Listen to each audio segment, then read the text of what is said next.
beautiful. So it always makes us happy when we are crocheters and people love the work that we make. So I'm going to start with my slip knot. And so the very first thing, now you could do here at this point, you could have done a magic circle, but I found with these shawls, I like to do the chain 4 and then you join it with a slip stitch. I just think it gives a little bit more stability to the whole thing. So 1, 2, 3, 4. There's our 4, and then we're going to go back into this first loop, and we're going to draw our yarn through and through this again. That creates a slip stitch, and then that also creates a circle. Now we have a circle to work in.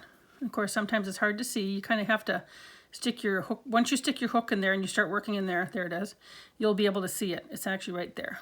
Okay, there you go. Now you can see the circle. So anyway, so what we're going to do is we're going to do a chain 3, which is going to count as a double crochet. 1, 2, 3. Then we're going to yarn over. We're going to go right in the next 7 stitches. We're going to work right in that circle. So we're going to go put our hook through the circle, yarn over, bring it through, and we're going to create 7 double crochets. So here's 1. There we go. Yarn over, put it through the circle, yarn over again, yarn over, go through 2 loops and 2 loops. So now we actually have 3. So it's 1, 2, 3. We're going to have a total of 8 double crochets. Remember, we're counting this 3 first chain stitches as a double crochet. So that's 3, 4, 5, whoopsies,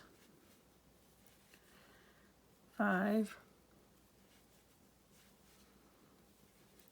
6, and I'm actually going to catch that yarn in here now because it's bugging me. And I didn't catch all the yarn loops here. There we go.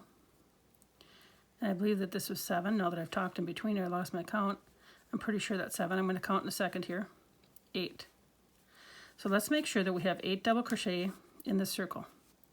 So here's our first 1, 2, 3, 4, 5, 6, 7, and 8. And I kind of pulled them apart a little bit so you could see them. Okay? So that's actually our first round. So now we're going to turn this. After each row, you are going to turn it. Let me get the right one here. Okay. And again, we're going to do a chain 3. So 1, 2, 3. Then we're going to double crochet right back in that same stitch. There we go. And now in the next 7 stitches, we're going to do 2 double crochets in each stitch. So here's our first one, 2. So we're going to do this for each one.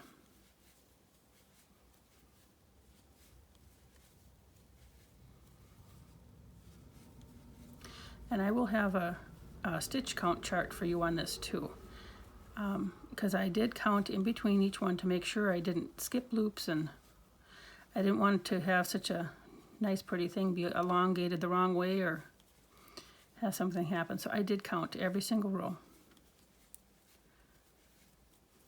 Okay, and we have this one more. See, we got the top chain right here, this top chain right here. From that initial chain 3, we have to go right in there. 1.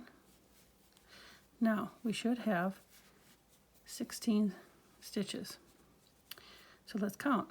2, 4, 6, 8, 10, 12, 14. Huh, look at that. I told you that was the top chain of the 3.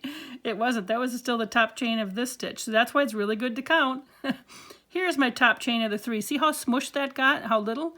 Right there is the one more. That's why it's really good to count. This is why it's imperative. So when somebody will say to me, oh, hey, I'm starting something and I worked on something and one side's, you know, it's going wonky on one side, not the other. Well, you might have slipped a stitch somewhere, and it might be a habit that you're doing each row. Okay, so I bet you we have our stitch count now. And normally I should dub that out, so not even tell you that I messed up, but I'm going to leave it in so that others can see that we're not all perfect. 2, 4, 6, 8, 10, 12, 14, 16. How about that? Now, doesn't that look nice? Okay, so we have the beginning slip stitch, we have row 1 down, and now row 2 down, and we have 16 stitches, and that's why it's really good to have our stitch count at the end of each row. Now, with row three is we're going to start our puff stitch, okay? And what's going to happen is you're going to end up adding in, so for each time we do each row is going to have 8 sections where you're going to do the 2 stitches together. You're always going to have that. So each row is always going to grow by 8 stitches, okay? So if you don't grow by 8 stitches, or if you grow by a different number than 8, then something's wrong. So you might have to recount your stitches in between. Because I had done that, I think twice on the shawl, where I had to take it out because I missed a stitch, or I added another stitch in extra. So that's why it's really important in our crochet. So anyway, so I'm going to turn this over. But then anyway, I should finish. So in between the areas where we do our 2 crochets together, each round we're going to end up adding, you will end up, by the time that you get to your double stitches, you'll have added a stitch in between each section, because as you look at the shawl, it becomes bigger and bigger, and each section is bigger, and there's like 8 different sections. So okay, so now we're going to work row 3. We're going to do a chain 3, 1, 2, 3.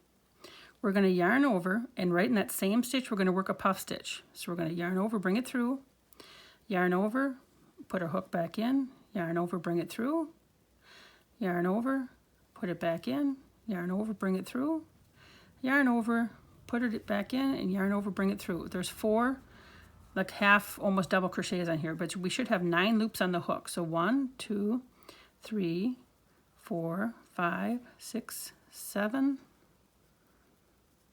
8. This might be hard for you to see. 8, 9. Okay. I'm going to yarn over, and if I pull a little bit on this, okay, keep it taut. It helps us go through, and don't have your stitches real tight on your puff stitch either, because then it's going to be hard to get through, okay? So now we have a double crochet and a puff stitch. So now we're just going to do a double crochet in the next stitch. All right, and then in the following stitch, we're going to do a double crochet and a puff stitch. So it's a double crochet, and then our puff stitch again. 1, 2, 3, 4, and we come through, and then the yarn over like that ends it off, okay? I don't know if I showed you that on the beginning one. And then the next stitch is a double crochet, and then the following stitch we have our double crochet and our puff stitch. So there we go with our double crochet, and then we have our puff stitch. 1, 2, 3, 4, and then we close that off. And then we yarn over, and then we do our double crochet, and then the next one we do our double crochet and then a puff stitch. So 1, 2, 3, 4.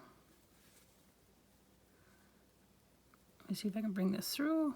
It's not wanting to sneak through. There's one little yarn. I can just barely see a little yarn hanging up. Sometimes you have to work it slowly like this because it just doesn't want to come. And sometimes you actually have to redo it. And I can't quite tell, so I'm going to redo it.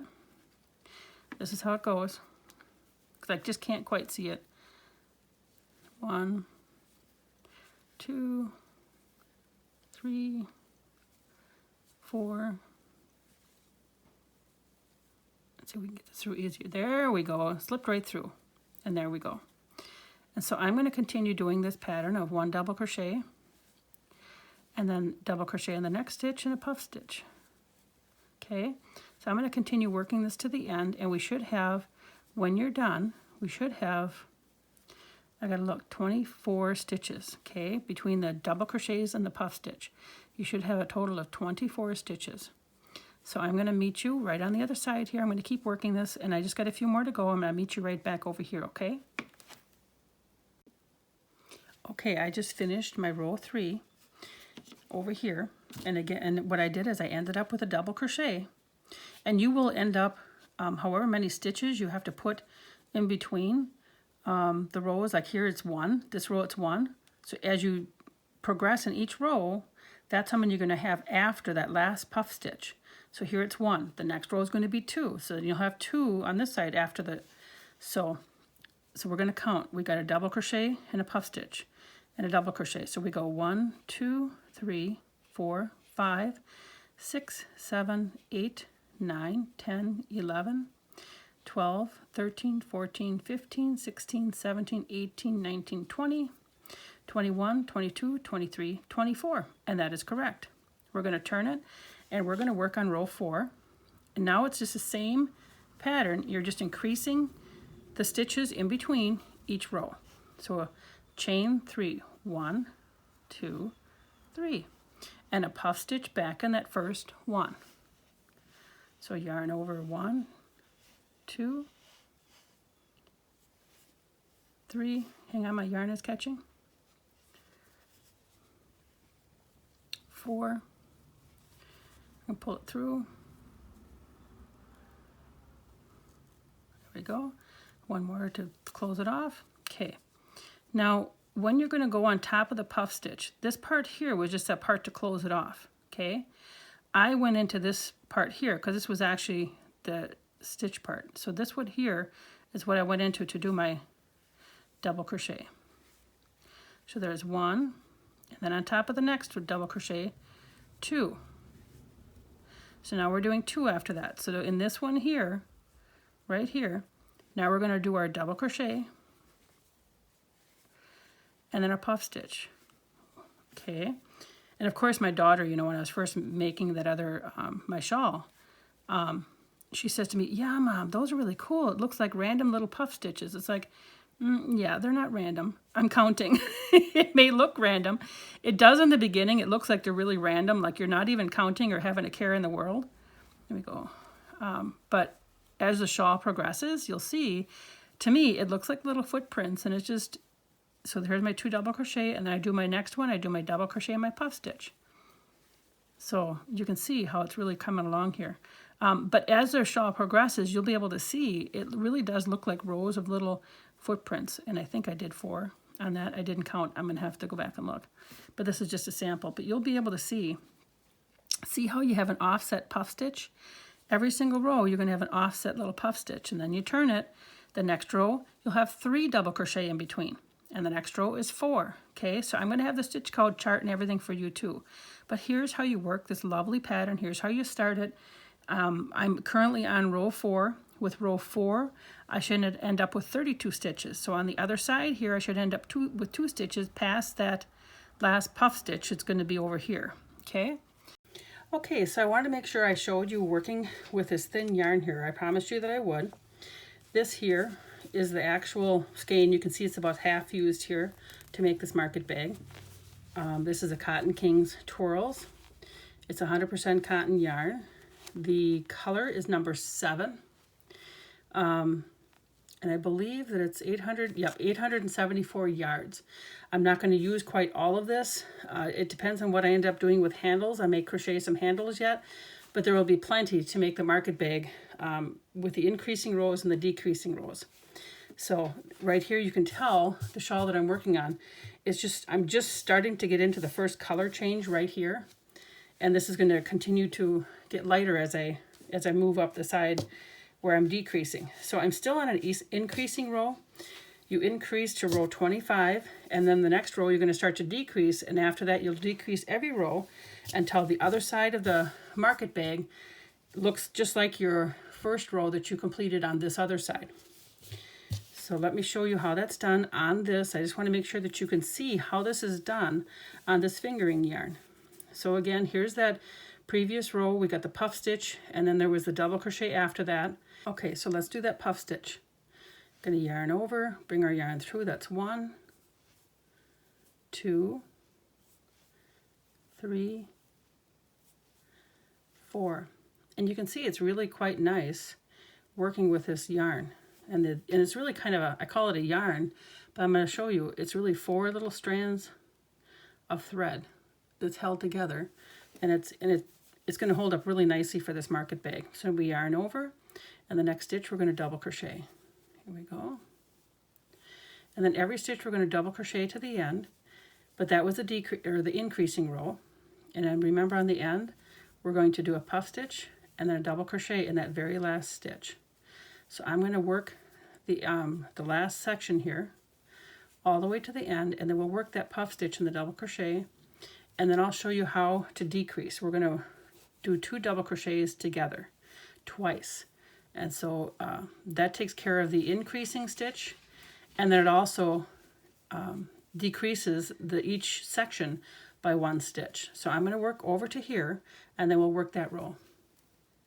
Okay, so let's do our decreasing row.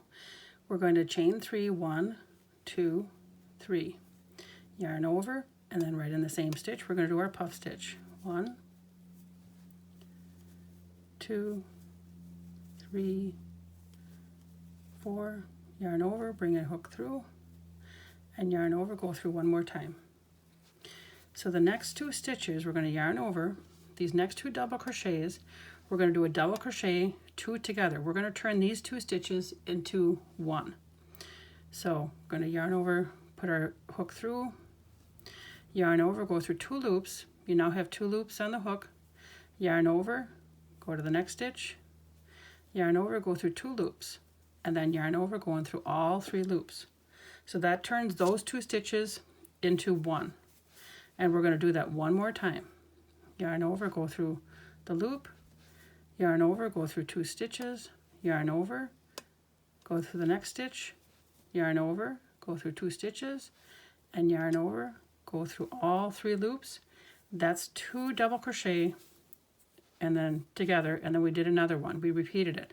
Now we are just going to continue with our pattern, doing a double crochet in each stitch until we get to the next puff stitch. So after every single puff stitch that you do from now on in each row, you're going to do 2 double crochet together, and you're going to do that twice. Again, that's going to take care of the increase that we do, because remember, we have that double crochet right where that puff stitch is, and the reason that I've done that is to keep our footprints in the sand here, these puff stitches all lined up symmetrically throughout the market bag, and it'll look the same on both sides as you turn the pattern and look at it. So when we get over here, right after we do our puff stitch, that's where we're going to do, both of these are going to go together, 2 double crochet together, and then both of these will. So I wanted to make sure that you were able to see how this works with this fingering yarn. Again, you can refer back to the larger yarn that I used at the beginning of this video. Otherwise, I don't have the handles figured out yet. I think I'm going to do a couple different variations of the handles on the bags, but I wanted to at least make sure that you saw this part of it worked in this fingering yarn. Today I'm going to show you how to work the handle on this market bag. I've shown you how to work the first part of it, and remember, this is a variegating yarn. Of course, it's hard to tell because this is all the yarn that I have left, so it all looks like lighter. This does get even lighter yet, but it started off this darker color, and then as I moved throughout the skein, it got lighter and lighter and lighter, and of course, so now the handle's a little bit lighter. So what I did for the handle here, you can see that the bag is nice and light, but it's made out of this cotton and it's very strong. So what I did is I just joined the yarn, and I did 5 single crochet stitches across, and I did about 25 rows, and I joined it on the other side. I made sure that I went back and forth and back and forth. Did a couple knots too as I weaved my yarn ends through. So I'm just going to show you how I joined the yarn and how I work the stitches, just so you get an idea of how to do the handle on this bag. Okay, so this is actually a green one that I've done.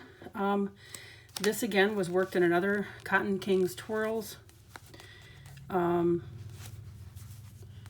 This one is a number 07 for the color, and as you can see, it gets lighter and lighter and lighter as we go, and I've used about, I don't know, maybe half of this skein, so I might be able to work another one. I'm not quite sure, but it takes about half the skein to do it, and this skein is 874 yards, but to be on the safe side, I'd probably say somewhere in the 400 to 500 yards that you would need to complete this pattern. And so what I do is I fold it in half. So I got my 2 sides here, and here's the darker side, here's the lighter side, here's the bottom, and so this is my center point. So what I'm going to do is join my yarn and work it from probably here to here. And then I'm going to just start single crocheting, and I'm going to do it across this way instead of, you know, chaining 25 and then coming back, because I think that if I did that, it would stretch. And I think that by going back and forth, the handle will stay a little bit more taut. Okay, so this is the center, right about the center here. I'm going to do five single crochets. That's what I did in my other bag, and that seemed to be a nice width for me. You can make this, and tighten that up, you can make this a wider strap, or you can make it a shorter strap than I did. So I'll chain one as my first single crochet, and I'm just going to single crochet, kind of easing it through. There's 2, and I'll put the next one here, 3, 4, and I'll go on the other side here, 5. And I'm going to chain 1, turn it, and then go right back in that same stitch. 1. It's a little bit hard to see because my yarn that I carried got bunched up. 2, 3, 4. Come on. There we go. 5. And we'll go a chain, which doesn't count as anything, it's just a turning chain. Go right back into that first stitch. So I did 25 rows of this. Again, you could make this wider. You could make this longer as a handle. You can make this shorter as a handle. And it is a contrasting color, especially from the darker side. But because I'm using a skein of yarn, and this is going to be a little bit tight here, we're going to work on, there we go, we pushed it through. There we go. But anyways, I did this all the way to the other side, and then I joined the other side, and I eased it along just like this, and I made sure that I fold, you know, you fold the other side, excuse me, so it joint, you know, so you have the bag hanging nice and neat, and here's where the fold spot is. And I'm going to show you again on this one, on the blue one. Make sure that your strap is straight. So I started on this end, and by the time that I got done weaving it in, you can see that you can't, it looks quite a bit different than it does here, because I weaved it back and forth, and in and out of the green and underneath. I used the yarn needle to do that. I made sure that I got it really nice and snug, even did a couple knots. That's very secure in it. Also, I made, of course, make sure that it's laying flat when you join it on the other side, and here's the other side. I did the same thing, and I think that this is a really pretty market bag. And again, the lighter side looks well with this, and of course you also have the darker side, but it's just a really beautiful bag that expands enormously if you need it to. It's very light. You could pack this away in your purse. You know, think about it. Look at how small I can make this, right? I can get this in between my hands if I crinkle it up. You could pack this away somewhere in your trunk, somewhere nice, and when you bring it out, it's beautiful. It's not wrinkled. It has texture to it. I just love this. And this pattern that I have here, where the expanding part is the same as the footprints in the sand shawl. So you might want to give that a try too if you have not given that a try. Because if you take a look, you know, I have that lovely texture in here, and it is kind of an offset bobble stitch. Love that. So, and you can see here where I decreased rows on one side and I increased rows. This is the side I ended on, and this was the side that I started on. This is the opposite side, so I just did the opposites. I hope that you enjoy this market bag, and I hope you have a chance to make many. As you can see, I've made a couple already, and there's going to be a couple more on my to-do list. Thank you for watching. Please remember to like, share, and subscribe. Take care.